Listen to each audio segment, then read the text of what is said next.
budget matters, governance matters. Well, you could even call it some sort of, well, I don't know if you use the word political participation, but it's a participation of sorts.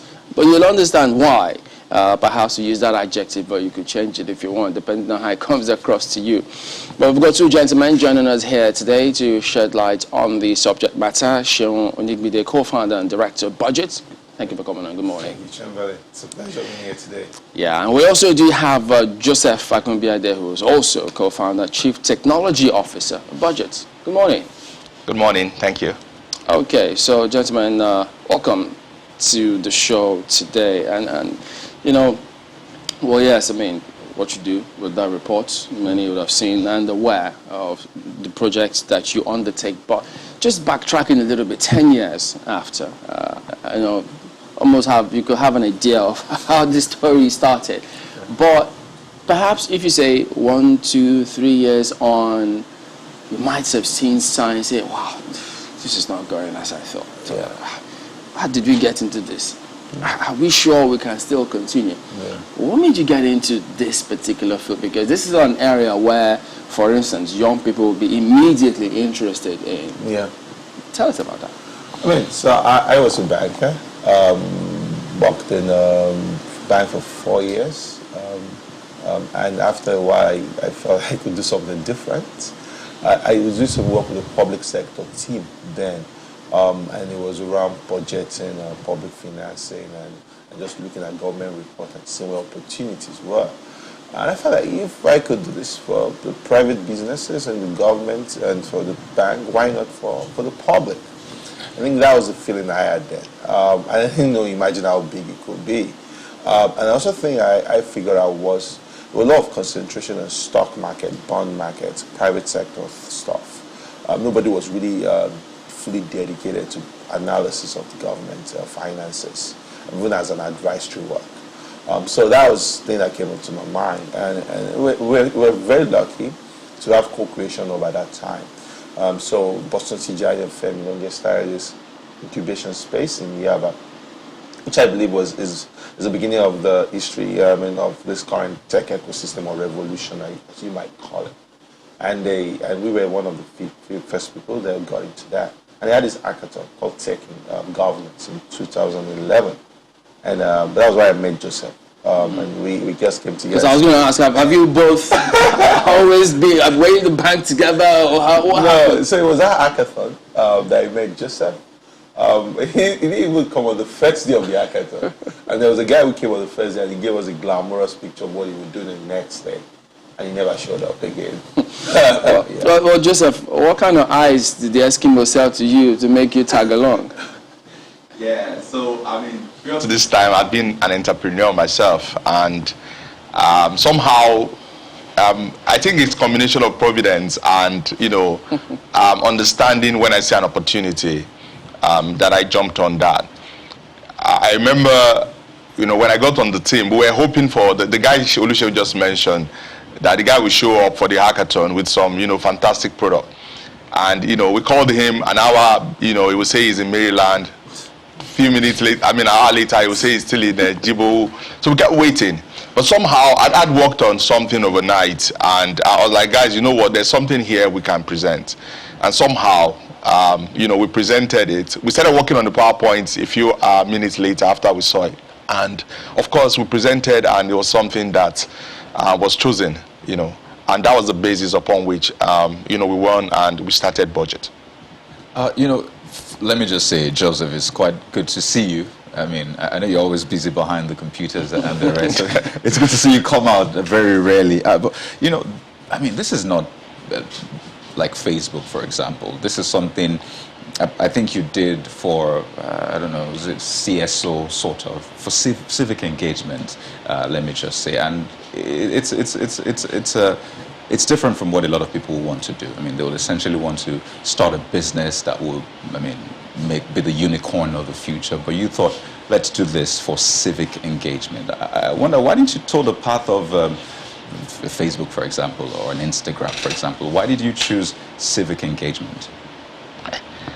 I think, wow, that question. So I think for us, it was more of seeing an opportunity to solve a problem that affects each and every one of us. And the fact that technology is something that a space I play in, it was natural for me. As at that time, we went to every sort of hackathon where we're looking for technology solution to solve social problems. There was Garage 48. There were a lot of those, opportunities then. And so this so happened that I think it's a combination of several things that actually make it work out. There was Sheung there who was very passionate, and that's what he does day to day at First Bank. And I've been an entrepreneur. I do it every day. Nobody pays me. As a tech entrepreneur, you are home, you're paying for internet, power, and all that. And if nobody pays you, you just have to keep grinding. And so it was such a huge opportunity. And today, there's no how I would have been able to project that today we'll have what we have been able to build. It was just about, let's just solve the problem now. And of course, 10 years later, it's become what it is now. So let me just reel this out. There's Open NAS, there's State of States, Occupy Nigeria, Open Budget campaigns, even budget padding. You guys are known for some of this, setting up this and even co-setting up this initiatives that I just mentioned. So a lot of people will definitely have come across this in some way. But let me bring this back to Sheung. Hearing what you said there and seeing how far you have come. And Shemalin was saying earlier that was there ever a point you thought, wait a minute, what are we doing? Why are we doing this? And before we get into that one, let's talk about some of those initiatives like Open NAS, Occupy Nigeria, State of States. It seems these are your products in some sense. I want to believe that's how you see them. Yeah, you're right. And because the mission at the beginning was very simple. We want to put budgets into the hands of people and give them a route to accountability, to hold government accountable. Simple. But as we moved on, second, third, fourth year, we figured out it was much more deeper, and the context is actually more complex than that. So we started Tracker, which is a platform that tracks public service delivery, huge platform on social media. They curate projects. We even ran a project with Channels TV, Oversight, which is we did like a quarter of project going around the country and trying to oversee projects that are in local constituencies of lawmakers. Then we built State of State, subnational work. Then there's no need talking about the federal government and without not talking about the state government. So we did State of State. We did Open NAS. National Assembly should be the highest organ of accountability, but it chooses even not to be accountable itself. And so we got a bit of hope from Senator Bukola Saraki. We wanted to do this. And we had to put a lot of pressure for about 3 years to get the final National Assembly budget to be finally open to the public. And that we did with the Enough is Enough Nigeria, EIE. So gradually, we also looked at beyond just budgeting to the entire fiscal governance space, which we now look at, okay, we need to look at state level, we need to look at local government, we even need to look at fiscal sustainability. A lot of states are clamoring that we don't have money to pay salaries, we are borrowing. We also look at viability of the states. Because in the end, we now figure out that the standard of living, the quality of life is extremely important as the end goal for the work that we do. There is no point talking about transparency and accountability if lives are not being improved in the end. And so, and like your point, did we feel we were tired at a point? I guess maybe year 2 I was really worried because we wanted to do I had bigger ideas. And you can imagine, I remember our first grant was with Open Society, and we said we're going to reach 5 million people, and we're giving us just $30,000, and they just laughed. And 5 million people. 5 million. And so when things didn't move fast, maybe we're trying to reach out to a government and nobody was responding. I was a bit tired. Is this what we're doing? Is there really an opportunity here? But I think in 2014, and we're not also raising funds. Funds were really challenging in the early days. But we got a bit of breather from Open Society and Media Network. And I think that was one that catalyzed that we can expand the team and we can grow fast. Yeah. At that point, where you thought maybe 2 years, perhaps because, you have this idea, you brought, Joseph was there as well. Were there times where you thought, okay, well, maybe if after 3, 4, 5 years, if it's not going as I planned, maybe some sort of doubt could creep in? And then, of course, you meet a lot of people today, young people, no pun intended, who perhaps, it happens to everybody. Yeah. I mean, you start off something, you want to see that instant results, and then when frustrations come in, people handle it differently. They have thresholds. So was that point, how did you deal with that point? Did it ever come to you? Did you think about, if I'm this discouraged, how do I then convince every other person that, look, we need to keep going? Interesting is that I had a fail-safe option. So two things. One was, when I was in First Bank, for 1 year I was working in First Bank and still running Budgit because I didn't have the confidence to leave the bank. So what I do most times is fear of the unknown, huh? Yeah, fear of the unknown. So I get home in the evening, 6 p.m. I worked in the strategy department. I will go to Joseph's house, we load all our tweets on TweetDeck, we'll schedule them, we'll do all the designs. So it looks as if I'm tweeting on the gun, but no, we already scheduled those tweets. And we did all of that for 1 year. It was getting the Ashoka Fellowship that guaranteed my pay for 3 years that actually got me to say, okay, yes, I think I can leave now and go and do Budgit. So even I had those doubts early on to say, this is I don't even want to know how big the non-profit world is in NG and grants. Yeah. So I was always constantly checking how do we even survive. I mean, Joseph had his own private business going on, and so this was also like he was just putting work. But me personally, I had nothing else beyond that. Well, let me take this back to Joseph. So we keep doing back and forth, clearly, just so we get a rounded view. So, yes, you've done a lot of work, and I just want to get into the intricacies now. When people hear Budgit, they imagine that you have access to a lot of information, which you do. I mean, you see those figures, you see those secrets, as it were. For you, over the course of 10 years, what would you say was or has been the biggest thing you found out, the biggest discovery, revelation? I mean, in budgeting across states, federal budget padding, openness, and the rest. What would you say has been like the biggest discovery for you? Perhaps mine might be different from what Olusegun might have seen. So I'll bring you back to it. I think first thing was to realize how the budgeting process happens, how, when we started looking out for when we noticed that there were a lot of budget items being repeated year in, year out, and that drew attention to asking questions around how do they, the budget itself, how is it prepared, and we started asking questions. I remember one of the first opportunity we had then was to work with the legislators on establishing the NABRO office, National Assembly Budget Research Office, and each time the executive brings the budget to the House to pass it, to defend the budget. It was always a very short time that they have to go through each and every one of the documents. So under DFI, the FEPA project, we were brought in to help them develop a mapping software. And during that process, we realized a lot of items, a lot of things in the line, the budget line items. The same project. So last year it will be construction of this road. And then this year, the same item will be repeated, and it will be called rehabilitation, of the road. And part of what even spurred the creation of Tracker for us, because we now felt that let's even know what's going on. As at that time, we don't have information on if the actual budget item was funded, why is it coming back again, and so we wanted to know more. It spurred our curiosity. So I think that for us was one very big point in our work.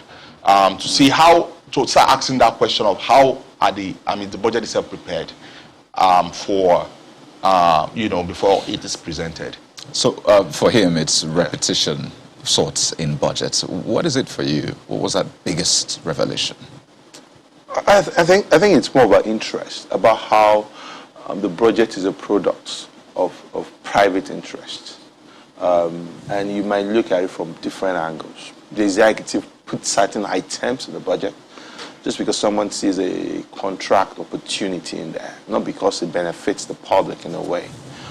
So you get a community and you're tracking a solar lightning power system, and the community is telling you that our biggest need is a school or an health center. Or you get National Assembly. When the budget goes to National Assembly, a road is 5 billion naira. and somehow the road becomes 3 billion naira, and the 2 billion naira is fragmented into 15 projects of maybe 100 million naira each for an empowerment program.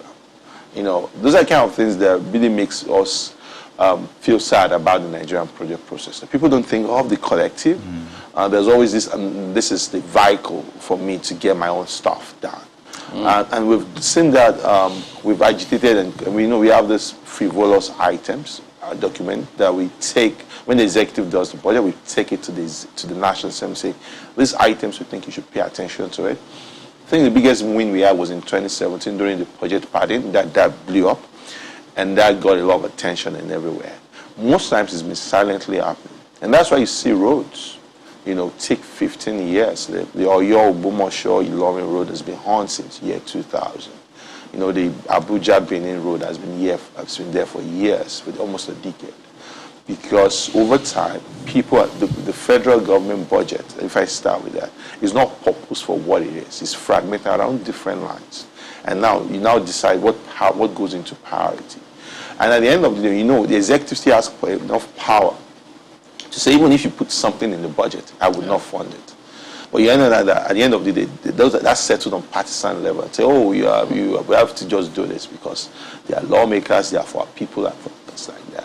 So for us not making the budget the policy instrument and just using it to advance personal or political or electoral expediency, it's always been my worry about the Nigerian budget. Yeah. What was because when you said that you were at the bank doing advocacy work, certain things, you saw how things were turning out. At that point, correct me if I'm wrong, you had access to those documents, or those agencies provided documents for you to work with. But at some other points, perhaps in this other case, when you went further, you had to go seek those documents. And of course there was rejection. What was the turning point at that time when you now made that breakthrough, and even though I'm not sure they're still as forthcoming as you'd like them to be? Yeah, so first thing is that even before the budget, because we had this Fiscal Responsibility Act of 2007, the budget was always public, was always on the budget office of the Federation's platform. Website. So it was there. No one was just interrogating it or engaging it as it should be, or simplifying or bringing it to the mainstream. So that was one. Two is, it also, as the quality began to deteriorate around being actionable and comprehensive. So if I say, and that's what quality of what the budget of the budget itself, or the line item, that's what we go with Lagos. But even till now, we say construction of roads, 40 billion naira. Which roads? What length of road? And what have you awarded to that road for previously? Those are the kind of things that citizens can interrogate. But if you say construction of road, I don't know what road. I can't be chasing you mid-year to say, give me a detail about which roads you're now constructing for them. Because you have been given significant discretion to choose whichever road you want to construct, where there should be more detailed and concise. That's how budgeting should be. And those are the kind of things that we've seen over time, that people, and now you have empowerment program in, maybe it's a local government, and you go there and say, okay, where, this is a whole local government, where exactly is the empowerment program happening? And those are the kind of things that we now see lawmakers and the executive hiding under, just not to provide that opportunity for people like us to further interrogate them. The worst of all is the constituency project of the National Assembly. Because out of 100, before, the constituency project were more about schools, roads, hospitals, and solar lights, and even some of them could be dysfunctional after a few times. But now it's all empowerment. Then you selectively choose people within the community, possibly people of partisan nature, and you appropriate public resources to them in a very, very open manner. And no one has been able to say there should be rules around constituency project, because it should be benefiting your constituency at large. Do you think that that's a way of perhaps somebody trying to shy away from the spotlight, so you can easily trace where some funds might have gone to? Because if those rules are not there, it always gives you a lot of leeway to perhaps fritter things away. Yeah, we've seen a lot. We've seen someone convert an IT center to his own private cyber cafe. We've seen someone put a ball inside his compound and say, oh, my compound is also part of the constituency. Oh, boy. We've seen, so many examples. I'm sure if you get a tracker guy on board, you would not leave this place. There's so many things you've seen about how we've seen construction of mosques, churches. I mean, if you go deep down into state budget, it gets much more ridiculous. Yeah. Let me ask Joseph, has this stopped these frivolous trends that you've seen in the past? I don't know how many budgets you have scrutinized, but I mean, in recent times, have you seen a reduction or perhaps a stop to all of this? Not at all. While engagement has improved with states like Olusegun mentioned, we've had more partnerships at subnational level. We still, of course, see those frivolous items. I think now we engage more. We try to let them see some of these things, and it still boils down to the fact that how is this budget prepared itself?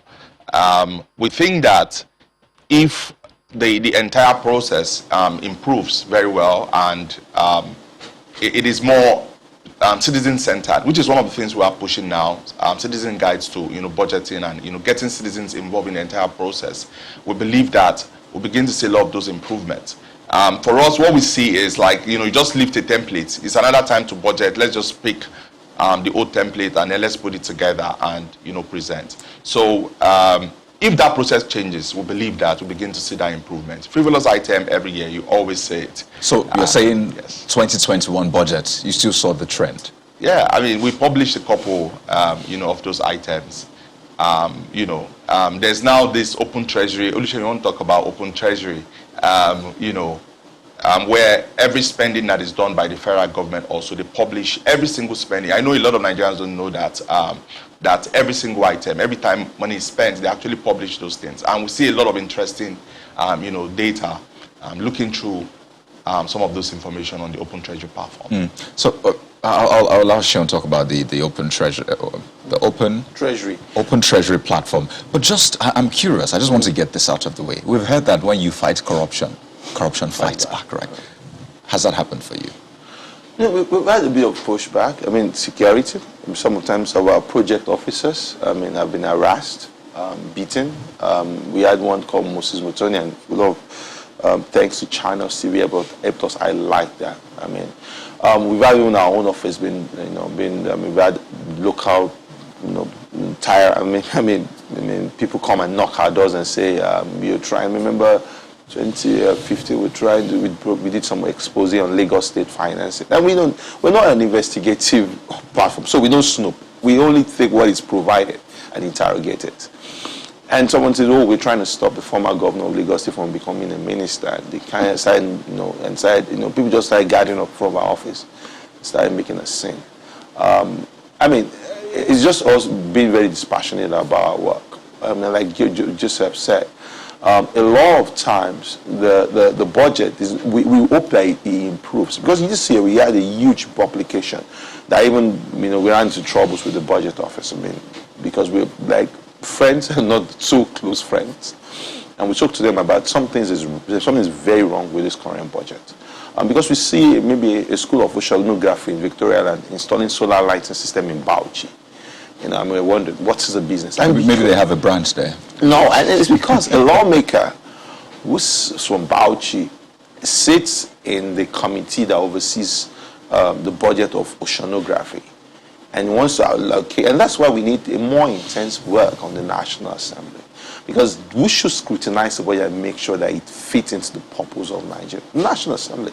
Now, if at that point is where a lot of items are introduced, and are not even scrutinized, then there's a bigger problem.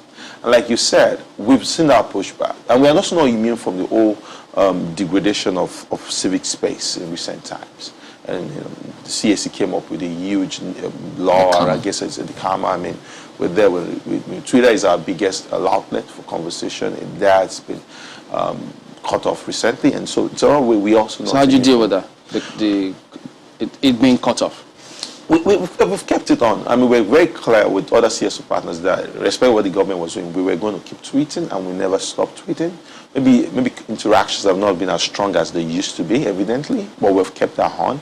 And we also have other channels. And the really true is we have a huge grassroots campaign to True Tracker. So we're also not limited to the digital space. We also have a lot of influence also on the grassroots. But has the frequency of someone in one committee then he throws in a budget that is in a remote area. Has that frequency stopped in recent budgets you've seen over time? Yes, reduced, but it has not stopped. And I think it's something that the executive has to come from. That how do you put a budget line item that is not within the mandate of an institution? And we've seen the ministry, the NHRC installing ICT equipment for a local community. That means the National Human Rights Commission budget. Installing an ICT because someone and because you say you want the budget to move past on time, you have to take a higher way from all of that. And to think that we actually borrow to fund these budgets. Yeah, and that's why when you say you have a revenue problem, you don't just have a revenue problem. You also have an expenditure efficiency problem. It's just before we go to break quickly, I want to ask Joseph, because clearly the work you do demands a lot of funding.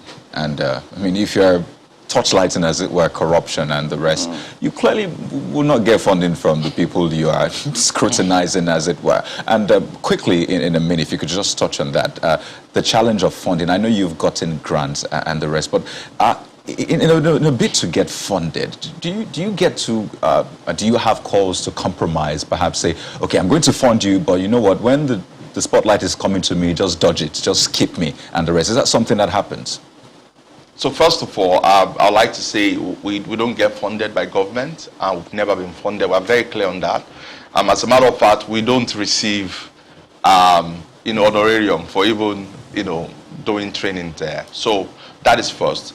Of course, our funding comes largely from international donors, who, somehow. We don't really have any compromise, because it sounded like you're asking if there is a sort of donors that, no, we rarely have such donors. Most of our donors, we publish, who our donors are, and we talk about, most of them are also clear on the kind of funding they provide, every year or every season of their grants. And so, we've really had such an experience.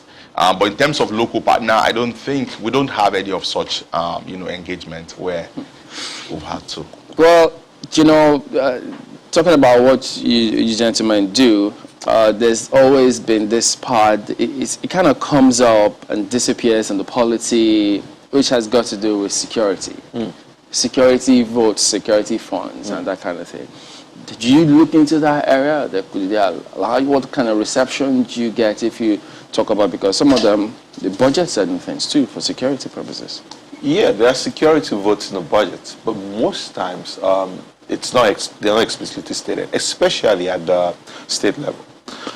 So you would have that as part of, because most times when you check state budget, it's overly summarized. So you would just say chief of staff to the governor, 28 billion, and you find that the chief of staff, office to chief of staff, spends more money than even the education budget. And I've seen that often. If you read our last State of State reports, we had states, especially in the Southeast, South, even in the Southwest, spend so much, on they call it general administration. And I know all of that is tucked in there because you don't really get a detailed line item to what exactly that means. But at the federal level, you see some lines of security votes. The truth about it is it's an aberration because it's an extension of the military era. It's not anything known to democratic systems. But someone to appropriate funds and without any form of accountability, or even to hear things like security vote is directly paid into the account of the governor or the president. And so he has no accountability to provide. I remember the case of Governor Oji, former governor of Abia State. He was claiming he spent almost 10 billion naira or something, and it was all security votes that he was given to local communities, and he was using it to maintain security of the state. Those are the kind of things that I say we have an expenditure inefficiency. It's gross, and so when we say we need more money, we also should check about what exactly are we spending money on right now. But it's something that the government, the biggest problem here, and it's still the National Assembly or the state legislature, because it's the way the country runs is I'm doing mine, and so you do yours. So I give myself good allowances, and I take care of myself. The constituency project, you get that funded. And so if you go and say, this is your impressed account, this is your security votes, that's good by you. And until we're able to have a strong legislature that can hold everyone accountable, because the highest organ of accountability in a democracy is the legislature. And you cannot demand what you don't have. And so, in a way, that's something that we, even as Budgit, are thinking in the next 10 years. So you think, as it stands today, the legislature is not as strong as it ought to be? It's not strong. It's not as independent as it should be. And it's also not service or value-driven as it should be. You know, the Speaker and the Senate President, time and again, they've said, this is not a rubber stamp legislature. This is not a rubber stamp National Assembly. We're going to ensure we hold the executive to account. Hearing that and seeing things that have played out, do you still think that they're not independent enough? I mean, it's not supposed to be like a fisticuff, like we're fighting. It's supposed to be that we understand that we have a mandate to move the country forward, but there are limits. For example, look at the Twitter ban. The National Assembly set up a committee and said that we're going to look into the immediate and remote causes of the ban. And they were going to come out with a paper, and they're going to bring... that was how that ended. You have a platform where thousands and millions of Nigeria trade, to share information, get learning, sell businesses. I bought the art painting just because someone designed something on Twitter. And it was lovely. Not expensive, but it was great. There's an opportunity, then you cut all of that off. And you as National Assembly are supposed to, because you represent directly the interest of the people. You are the aggregation of constituencies. So, those are the kind of things I said that, no, the National Assembly should be defiant. You should be able to tell to the government, this is where we stand on these issues. It should be in that close proximity with the civil society on a lot of issues. And that's when you get functional democracy. If a democracy functions or works, it's because the parliament and the institutions are underpinning are strong enough to stand. Well, Joseph, for you, is there what's the thoughts, the thinking in terms of getting young people to participate, ask questions about governance, budgeting system, what they put in there? Has that improved? Is there any plan for Budgit to ensure that happens a lot more? Because, if so many people have their eyes stayed on those figures, I think it will get them a lot more careful up there. Yeah, so what we've done is, in the last few years, couple of years, we've beefed up our investment in development of what we call the active citizens. We have what we call community champions in all the communities where we have our field officers. Our presence is across 35 states right now, where we actually organize town hall meetings. So we get these people right there where they are in their local languages. We try to help them because, when you're talking about citizen participation, you have to look at the literacy span across, every spread in the country. So we try to get them involved by, showing them, in the way they can understand what exactly it is that is the content of the budget. And so with the community champions, we are driving that.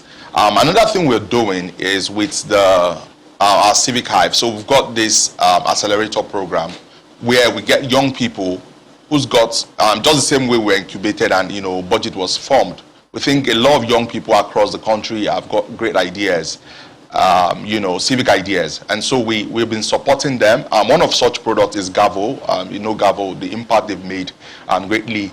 And supported a couple over the years, and so very soon we'll be making call for application to get people just like Sheon, just like myself, who will throw in their ideas, and we'll get to incubate them and teach them how our secret sauce in a way, so they can go to their local community and also make and create impact. Yesterday, as part of our anniversary, also we organized a hackathon where people came in with their ideas.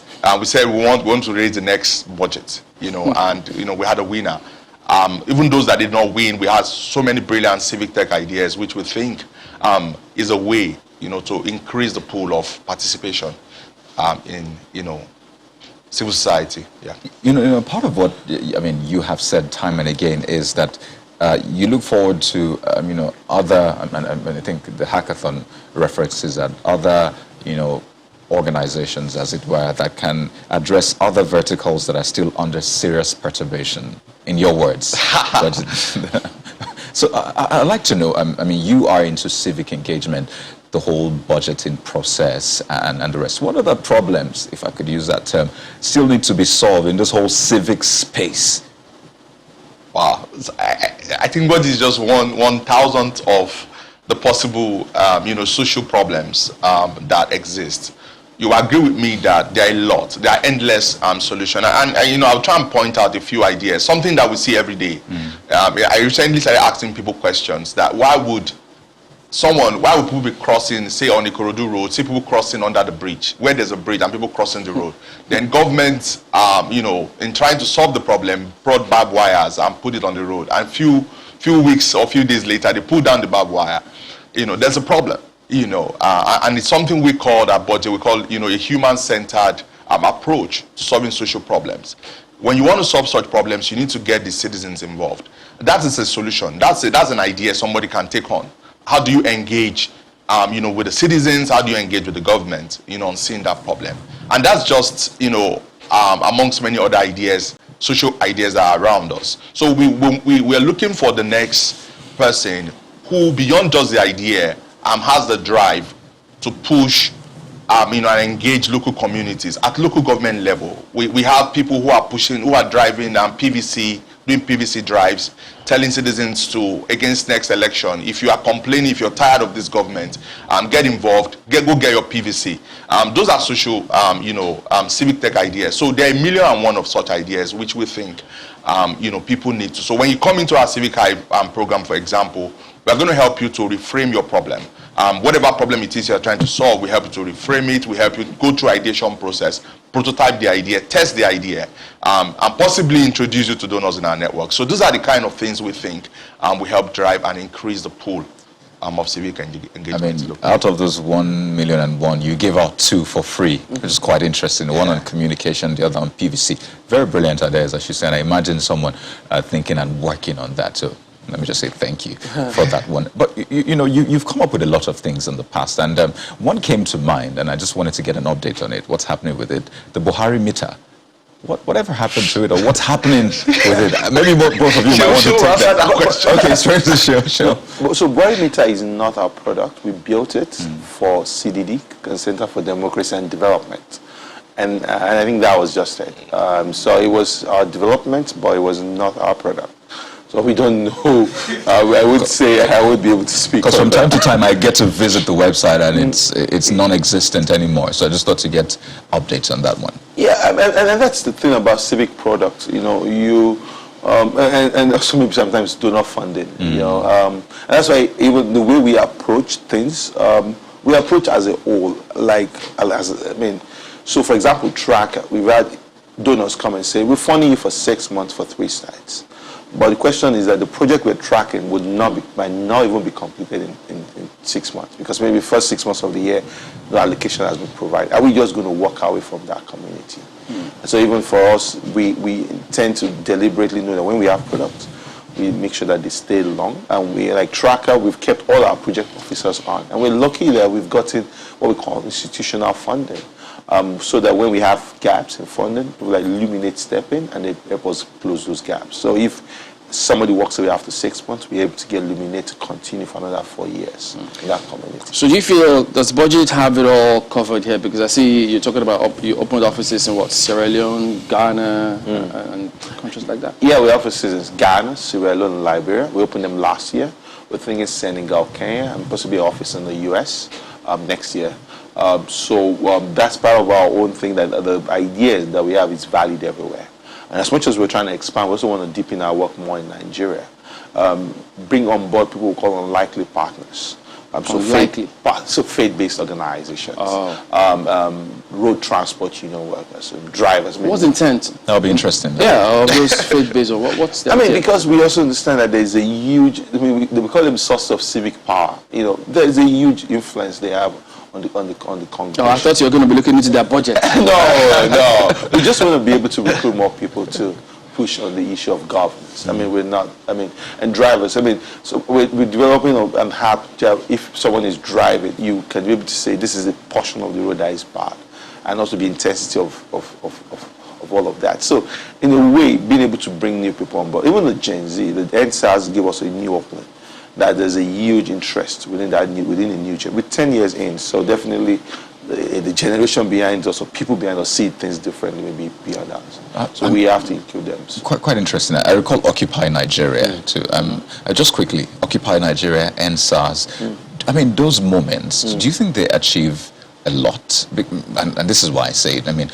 Yes, we talk about citizen engagement, but when you look at voter participation over time, it has dwindled. Even though we've had these highlights, we've had Budgit doing its work for 10 years, but still voter participation, which is a major part of democracy and engagement, is dwindling. So really, what's going on? I think, one, it's a generational thing. So we will argue that there's some stimulation of technology, even over stimulation of technology, if you call it right now. So I guess with the current voters that we have, the sophisticated. But I think that all that queuing up, 3 hours, 4 hours on the voting block sounds a bit odd for them. And also a whole lot of way we do voter registration. The movement has not been easy. A lot of people register in schools and they're back home because schools are closed during the election period. A lot of people register in markets and markets are closed during the election period. And that's why I'm happy that and we need to do more intense drive. For people to be able to move the voting population, for voting booths and, to their places of residence. That's one. Two is that we also have to bring technology into the process. There's this resistance to technology. And I tell people, you don't have a problem transferring the million naira from your phone, and you trust that process is secure. There might be error, but that is 1 in a million times, you might have to put that process in. So why don't we trust technology to vote? What's the big deal about us using the two-factor authentication to vote? Why don't we strengthen our identity system that if I have a NIN number, I use my NIN number to vote and things. Those are the kind of conversations we bring to the table. But, I wrote a book called Existential Questions recently. And one of the things I say is that Nigeria tries to avoid its critical questions. And so they're trying to create different alternatives just to make sure that they can manage interest. And then as things go on, as it becomes more sustainable, we'll be forced to ask those questions. And which brings us to the issue of like VAT that is currently on the table right now. As things begins to shrink, those questions that we avoid around productivity, around worldviews of different ethnic structures, around different things that we know divide us, but we choose not to look away for them because we've found a political solution. We'll be forced to answer those questions over the time. So for us in Budgit, whether participation is critical, we just need to do more work around bringing technology to the place. We need to make it easier for people to vote. And we ourselves accept that we need to strengthen our conversation that the voting is part of civic duty and it must be exercised. Yeah. Well, okay, as we wind down, Joseph, give us your perspective and thoughts in terms of what the kind of impact you see those tools, your activities having on the electorate moving forward, either getting them to ask more questions, and as a result of that, they get a lot more interested in participating in the process, whichever way they deem fit. Yeah, so absolutely. So first is our platform gives people opportunity to even request for information, for data, because in asking questions, you need to have the right data for you to ask questions with. So far, that will achieve to a large extent. I remember Ruben Abati under President Jonathan talking about that even Okada rider now can ask questions. They know the items in the budget, and that is something to a large extent that has been credited to Budgit. And so we want to do more. We want to simplify this whole process more. We want to use more technology. In the next 3 to 5 years, we'll be investing heavily in artificial intelligence, in data science, to making the data serve people specifically based on their need. Sometime last year we launched a product called onme.yourbudget.com, which is a personalized data set for individuals. So you can now subscribe to say, I'm interested in data from this particular local government. I'm interested in data on this particular sector. So you can then start using those data to ask, based on your area of interest. So if you have people with various interests, even contractors, even, being able to use the data to serve whatever purpose they have, then you have, more citizens asking the right questions at the point where it pains them, where it touches them, concerns them, yes. All right then, gentlemen, Joseph Agunbiade and Seun Onigbide, thank you very much indeed for coming on. And, well, the next 10 years, we imagine it will be maybe times, 2 rose to the power of 10 in terms of what you've achieved. Well done, gentlemen, and we wish you all the best. Thank you.